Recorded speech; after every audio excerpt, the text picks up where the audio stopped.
We're up to element 3, develop assessment instruments, and 3.1 is develop simple assessment instruments to meet the target group needs.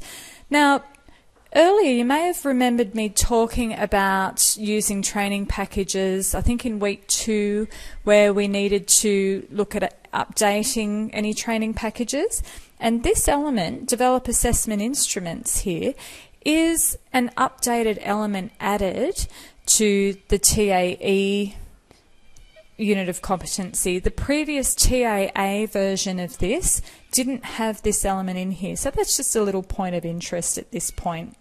Now, I've opened up the unit of competency, and you can go back and open yours up that we've looked at earlier this session, and you'll see that this is my linked document. So I've started the linking procedure.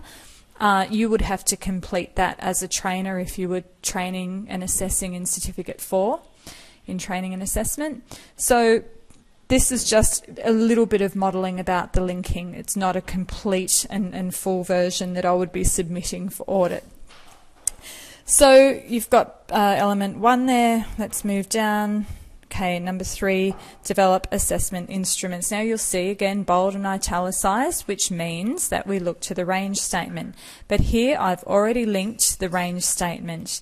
So right at a glance, as I'm designing this course for you, I know what we have to look at there. So if we're thinking about designing a simple assessment instrument for John, let's look through these bullet points and see what would be relevant for his 1.1 criterion. And if I'll just quickly, you can open up yours there in License to Operate a Forklift.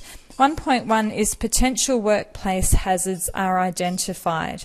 So if we need to assess that, we need to see that John can identify potential workplace hazards. What type of instruments here could you develop? So there could be performance measures there, forms, templates, maybe not. Specific questions, now there's something that's relevant, and also observation checklists.